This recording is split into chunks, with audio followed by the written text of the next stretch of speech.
안녕하세요, 리치노마드입니다. 요즘 갑자기 날씨가 확 추워졌는데요. 감기 조심하셔야 될 것 같습니다. 요즘 마스크 쓰고 다니시는 분들도 많던데 감기 조심하시고요. 이게 이제 뭐 날씨가 추워지면 뭐 건강에 대한 걱정도 하지만 사실 제가 지금 이 타이틀에 있다시피 희망퇴직, 이 내 자리를 걱정하시는 분들도 많아지고 또 인생의 이막을 준비하셔야 되는 분들이 많아지는 그런 시즌입니다. 저도 벌써 이 약간 절반 바이어족 이런 걸로 산지 한 3년째, 만 3년째 다 돼 가는데요. 이제 이런 시기가 올 때마다 남 얘기 같지 않고 이분들이 또 얼마나 많은 고민을 하고 있을까 이런 생각 하거든요. 지금 버전에 이제 제가 만약에 이런 상황이라면 어떻게 자금을 운영할런지 그 얘기를 한번 해보려고 카메라를 켰습니다. 실적 부진이나 뭐 구조 조정 그리고 세대 교체 등 뭐 다양한 이유로 희망퇴직을 하고 있고 그 규모가 이번에 좀 클 것 같더라고요. 그래서 KT 같은 경우는 대박 퇴직금이 나올 거다. 뭐 무슨 기존 3억 3천에서 4억 얼마로 뭐 이런 얘기 나오고 그리고 연말에 무슨 10조가 풀린다. 뭐 이런 얘기도 나오거든요. 지금 KT 같은 경우는 5,700명이 대상이라고 하더라고요. 어마어마하죠. 전체 직원이 몇 명인지 잘 모르겠는데 최대 4.3억의 명예퇴직금, 그러니까 희망퇴직금 위로금에다가 이제 본인의 퇴직금까지 더하면은 뭐 6, 7억 그냥 간다는 소리가 나오던데 거기에 롯데, SK, 뭐 한화, 신세계 등 이게 풀리는 퇴직금 규모로만 거의 뭐 10조를 예상한다는 기사들이 나오고 있습니다. 뭐 NC 소프트도 안 좋은가 봅니다. 이 게임 회사도 한참 잘 나가더니 뭐 이런데도 30개월치 준다는 이런 얘기 나오고 있고요. 근데 이제 이렇게 그만 두시는 분들이 분명히 있긴 있고 또 7억 퇴직금을 받으면 그만둬 볼까 뭐 이런 고민들 하시는데 그럼 뭐 먹고 살지 이 고민 하실 거잖아요. 일단 이 월급을 대신할 현금 흐름에 대한 고민이 많아지실 겁니다. 저도 이제 이 생활을 한 3년째 하다 보니까 다달이 이게 뭔가 돈이 들어오는 게 좀 모자라고 이러면 살짝 스트레스 받거든요. 이제 저 같은 경우는 이제 배당금 위주로 이제 생활을 하긴 하는데 제가 투자한 것 중에 이제 월 배당도 있지만 뭐 분기 배당도 있고 반기 배당도 있거든요. 그러니까 이제 현금 흐름이 좀 왔다 갔다 할 때가 있어요. 그래서 조금 스트레스를 받거든요. 그래서 이제 요즘에 월 배당 쪽으로 많이 돌리고 있는 중인데 그렇다면 제가 지금 이 상황에 희망퇴직을 해서 구조를 짠다면 어떻게 할까 한번 생각을 해봤습니다. 같이 한번 살펴보시죠. 1억을 투자했을 때 100만 원을 월배당 받는 방법, 그러니까 포트폴리오죠. 한번 짜봤는데요. 일단은 좀 전에 말씀드렸던 것처럼 매달 월급처럼 나오는 현금 흐름에 좀 중점을 뒀습니다.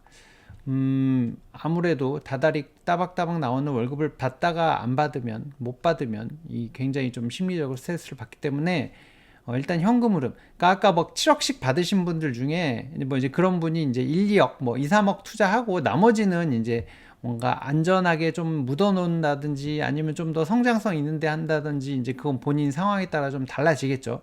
이건 그냥 다달이 쓰는 현금 흐름에만 좀 집중했다라고 생각하시고 이제 뭐 포트 보고 엄한 소리 안 하셨으면 좋겠습니다. 일단 목적이 난 따박따박 현금 흐름 받겠다는 게 이제 첫 번째 목적이고요.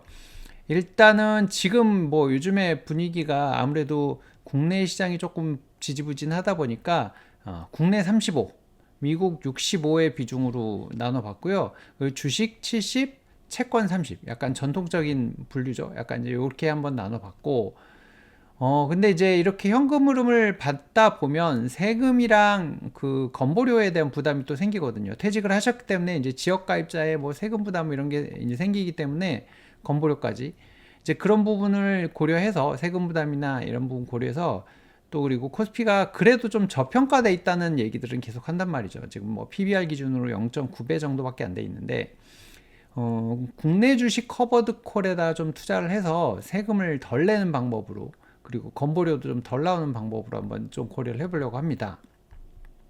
그리고 이제 또 미국 쪽에 투자를 하긴 하지만 지금 이제 뭐 새로 대통령 당선자가 나오고 이런 정권 교체 등의 상황에서 앞으로 어떻게 될지 좀 변동성이 높을 것 같거든요.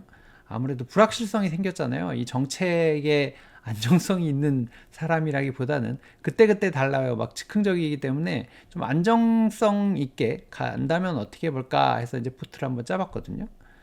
일단 그 라이즈 200 위클리 커버드 콜 같은 경우, 그리고 이제 플러스 고배당주 위클리 커버드 콜 같은 경우는 지금 이제 국내 주식으로 되어 있는 커버드 콜이라서 세금 부담이 적거든요. 이 콜옵션 매도에 대한 차익은 이제 세금을 부담을 안 하기 때문에 실제 이제 이 고배당주나 아니면 이 코스피 200 종목들이 나오는 배당금 정도, 이제 뭐 그 정도에만 세금이 붙기 때문에 세후와 세전이 그렇게 차이가 크지가 않습니다. 뭐 이 중에서 한 뭐 1점 몇 프로? 뭐 여기 같은 경우는 배당금의 한 9%? 뭐 이 정도.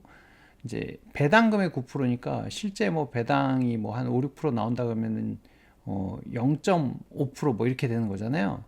이제 그렇게 되다 보니까 세후 배당금이 좀 강점이 있어서 집어넣은 거고, 타임폴리오 같은 경우는 이제 액티브 ETF라서 이제 우수한 종목들을 여기서 알아서 잘 그때그때 선별해서 잘 해주고, 그러다 보니까 월에 0.5%씩 배당금이 나오다가 뭐 특별 배당으로 1.5%뭐 1%막 이렇게 추가로 주는 것들이 있어서 그래서 추가를 해봤고요.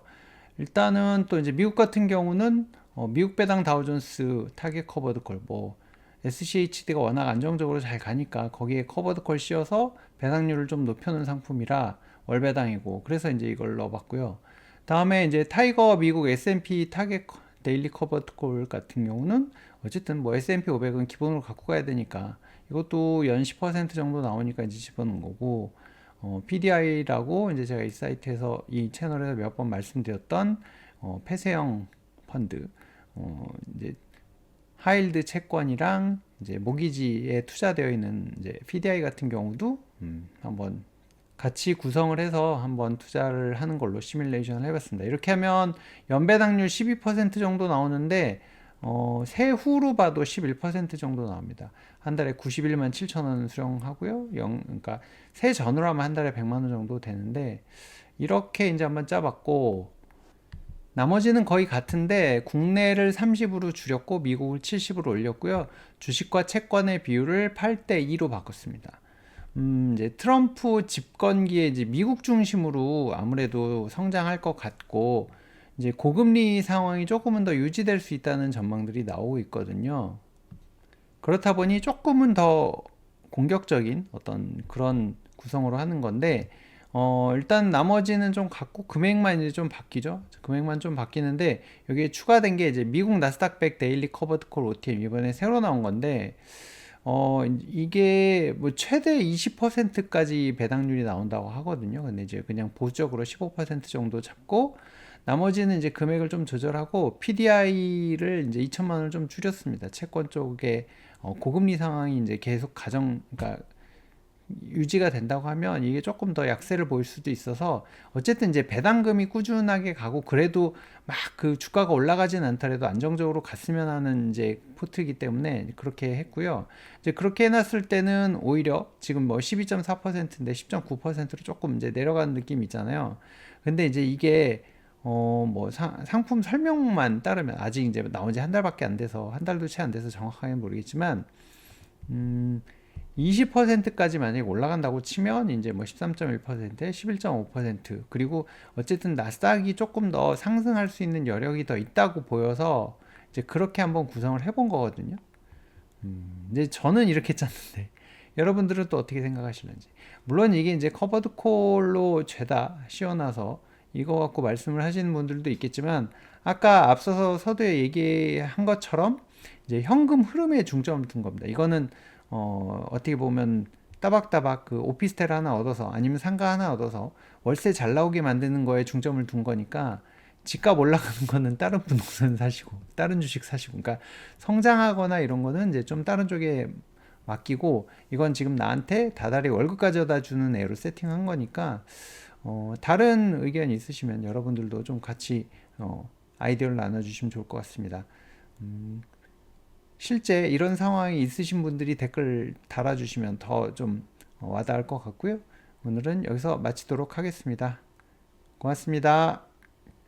보이지 않지만 차이나는 연금력. 점수는 달라도 비결은 코덱스 ETF. 22년 연속 국내 ETF 1위. 코덱스로 투자하는 당신의 연금력. 삼성 코덱스 ETF.